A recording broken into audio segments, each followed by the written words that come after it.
Walter Elias Disney was born on December 5, 1901, in Chicago, Illinois, to Elias and Flora Disney.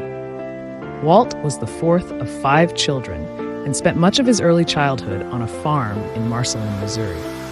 This rural environment nurtured his love for drawing and animals. Walt's father, Elias Disney, was a strict, hardworking man with little tolerance for frivolity. He was known for his disciplinarian ways, which included harsh punishments, a feat which often led to a tense relationship between the two. This strict upbringing likely instilled in Walt a sense of discipline, but also a desire to escape the rigidity of his father's control. Elias had numerous business ventures, including farming, running a newspaper route, and working in construction. Disney had to work from a young age, delivering newspapers for his father, Elias Disney, who owned a newspaper distribution room. This job taught Disney the value of hard work and perseverance. He had to wake up early and deliver newspapers in all weather conditions, instilling in him a strong work ethic and a sense of responsibility. Disney also helped out on the family farm, performing various tasks such as feeding animals and tending to crops. Working on the farm provided Disney with a love for nature and animals, which later influenced his creative works. It also taught him the importance of teamwork and diligence. Elias's businesses often failed, leading to financial instability and constant relocations for the Disney family, fostering Walt's determination to succeed. These experiences shaped his commitment to creating a stable, magical world through his films and theme parks. Walt's mother and older brother, Roy, recognized his talent and encouraged his artistic endeavors. Flora nurtured Walt's early interest in drawing and art, while Roy became a lifelong supporter and business partner. The bond with Roy was particularly crucial. Roy provided stability and support, helping Walt navigate the financial and operational aspects of his ventures. Their partnership was instrumental in the founding and growth of the Disney Brothers Studio, which later became the Walt Disney Company. During his childhood and teenage years, Walt often sketched animals and nature, and was one of the contributing cartoonists for the school paper, honing his drawing skills. Walt attended McKinley High School in Chicago, where he took drawing and photography classes. Despite his interest in art, Walt was an average student academically. He also attended night classes at the Chicago Academy of Fine Arts. The Disney family's financial difficulties continued throughout Walt's adolescence. This instability drove Walt to take on various odd jobs to help support the family and fund his artistic pursuits. The constant need to contribute financially forced Walt to develop a strong work ethic and resourcefulness from a young age, traits that would later prove essential in his entrepreneurial endeavors. As a teenager, Disney worked selling candy and snacks on trains as a news butcher for the Santa Fe Railroad. This job gave Disney his first exposure to the world of sales and marketing. He learned how to engage with customers, understand their needs, and sell products effectively. This experience later helped him in promoting his creative projects.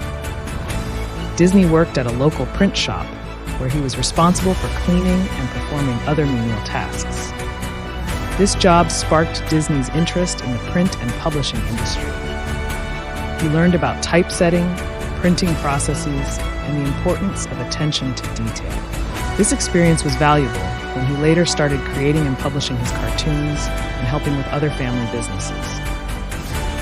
This instilled in him a strong work ethic, but also exposed him to the harsh realities of financial insecurity.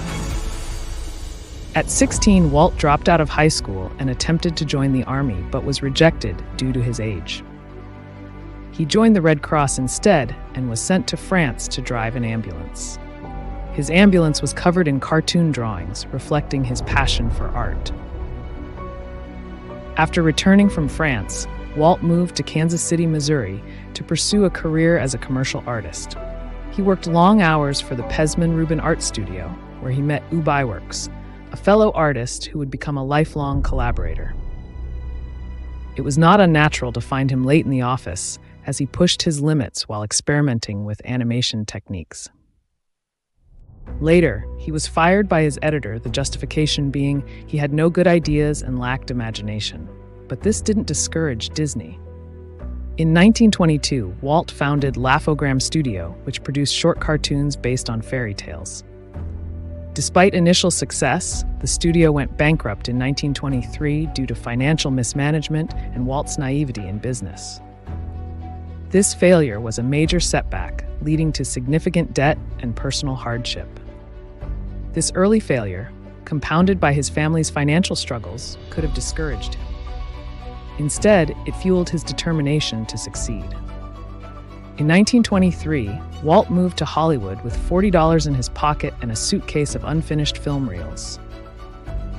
His brother Roy, who was recovering from tuberculosis, joined him, and together they established the Disney Brothers Studio. The move to Hollywood marked a fresh start. Walt's experience with failure and his persistent spirit led him to seek new opportunities, ultimately resulting in the creation of Mickey Mouse and the establishment of a successful animation studio. Disney faced multiple rejections when he tried to sell his animated shorts. During the creation of Mickey Mouse, Disney was known for his intense work schedule, often working late into the night to perfect his character and animations. In spite of the tedious efforts employed to making the character a success, he initially struggled to find a distributor for his new creation and encountered resistance from industry insiders who doubted the viability of sound cartoons. Walt and Roy signed a distribution deal with Universal Pictures for a new character, Oswald the Lucky Rabbit. However, in 1928, Walt discovered that Universal had taken control of Oswald and hired away most of his staff. The betrayal and loss of Oswald the Lucky Rabbit were pivotal moments in Walt Disney's career. They exposed vulnerabilities in Disney's business practices and underscored the importance of retaining creative control and ownership of his work. In 1925, Walt married Lillian Bounds, an ink artist at his studio. Their relationship provided emotional support and stability, crucial during the challenging early years of building his studio. Lillian's practical nature and strong personality balanced Walt's creative and often whimsical approach to business. She was a constant source of encouragement and played a significant role in his personal and professional life. Walt and Lillian had two daughters, Diane and Sharon. His role as a father influenced his vision for family-friendly entertainment. Walt's desire to create wholesome, magical experiences for children and families was a driving force behind many of his projects, including Disneyland. His daughters' happiness and joy were central to his vision, leading to the development of iconic characters and stories that would appeal to families worldwide. The support from his mother, brother, wife, and children provided the emotional foundation that helped Walt overcome numerous obstacles and realize his dreams. In response to losing Oswald, Walt and Works created Mickey Mouse. The first sound-synchronized cartoon, Steamboat Willie, premiered in 1928 and was an instant success. Mickey Mouse became a cultural icon, propelling the Disney studio to fame and solidifying Disney's reputation in the industry. Walt's relentless pursuit of innovation led to the development of the first full-color cartoon, Flowers and Trees, 1932, and the first full-length animated feature, Snow White and the Seven Dwarfs, 1937. These projects were risky and expensive, but their success established Disney as a pioneer in animation. When Disney decided to produce Snow White and the Seven Dwarfs, the first full-length animated feature, he faced skepticism from the industry. Many dubbed it Disney's folly, predicting it would be a financial disaster. Securing funding was challenging, and Disney had to mortgage his house and invest all his personal saving to finance the film's completion. The project was a massive financial risk and put immense pressure on Disney and his studio. The production of Snow White and the Seven Dwarfs began in 1934 and took about 3 years to complete, premiering in 1937. During this period, Disney and his team of animators worked exceptionally long hours. The project was highly demanding, requiring extensive planning, storyboarding, animation, and synchronization of sound and music. Disney was deeply involved in every aspect, often working around the clock to ensure the film's success. His efforts were largely rewarded as it premiered to critical acclaim and commercial success, proving the skeptics wrong and establishing Disney as a leader in animation. Despite the success of Snow White, the studio faced financial difficulties due to the high costs of producing animated features. Subsequent films like Pinocchio 1940 and Fantasia 1940 did not perform as well initially, leading to significant debt. In 1941, the studio faced a labor strike, with animators demanding better pay and working conditions. The strike was a traumatic experience for Walt, who felt personally betrayed. It strained relationships within the studio and disrupted production. This internal conflict tested Walt's leadership and resilience. Despite the emotional toll, he managed to navigate the strike's aftermath and refocus on his vision, leading to successful projects like Cinderella and the opening of Disney. During World War II, the studio produced propaganda films for the U.S. government, which provided financial stability but limited creative output. Post-war, the studio struggled to regain its footing in the entertainment industry.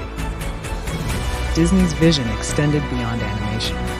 Walt envisioned a new type of entertainment, a theme park where families could experience Disney magic in real life.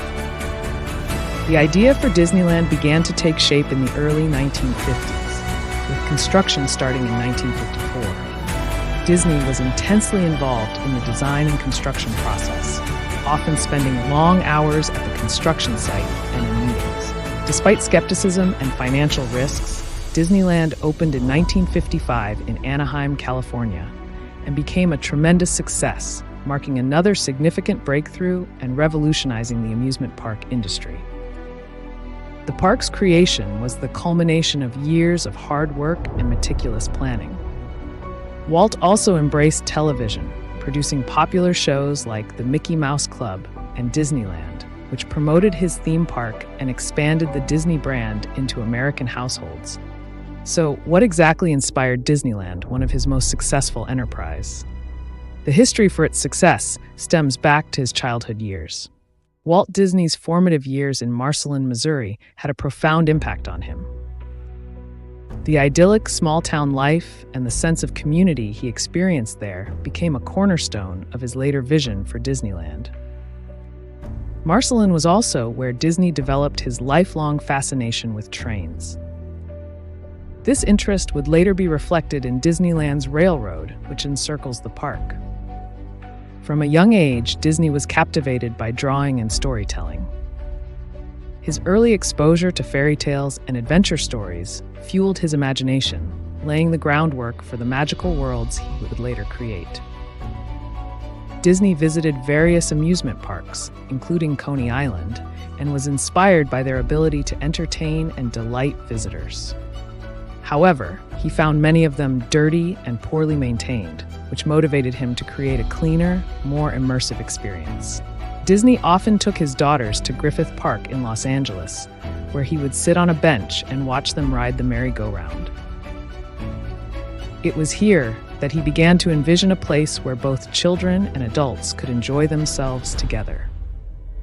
Having lived through the Great Depression and World War II, Disney understood the importance of escapism and hope.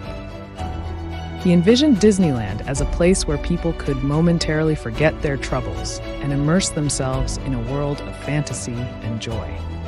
Walt Disney's ability to transform personal and familial challenges into sources of motivation and creativity was central to his success. His resilience, innovative spirit, and unwavering belief in his vision enabled him to build one of the most influential entertainment companies in the world. In his later years, Walt faced serious health issues, including a heavy smoking habit that led to lung cancer diagnosis in 1966. Despite his declining health, he continued to work on ambitious projects, such as the development of Walt Disney World in Florida, before he eventually succumbed to the dreadful diseases on December 15, 1966, at the age of 65. His perseverance in the face of personal health challenges exemplified his relentless drive and commitment to his dream. Walt Disney's legacy endures through the Walt Disney Company, which has grown into one of the largest and most influential entertainment conglomerates in the world. His commitment to innovation, creativity, and storytelling continues to inspire. While the exact number of rejections Disney faced isn't precisely documented, his journey was marked by numerous challenges, including financial instability, business failures, personal betrayals, and health issues. His resilience, creativity, and relentless pursuit of his dreams allowed him to overcome these obstacles and build an enduring legacy. Walt Disney's story is a testament to the power of perseverance and innovation in the face of adversity, inspiring countless individuals to pursue their own dreams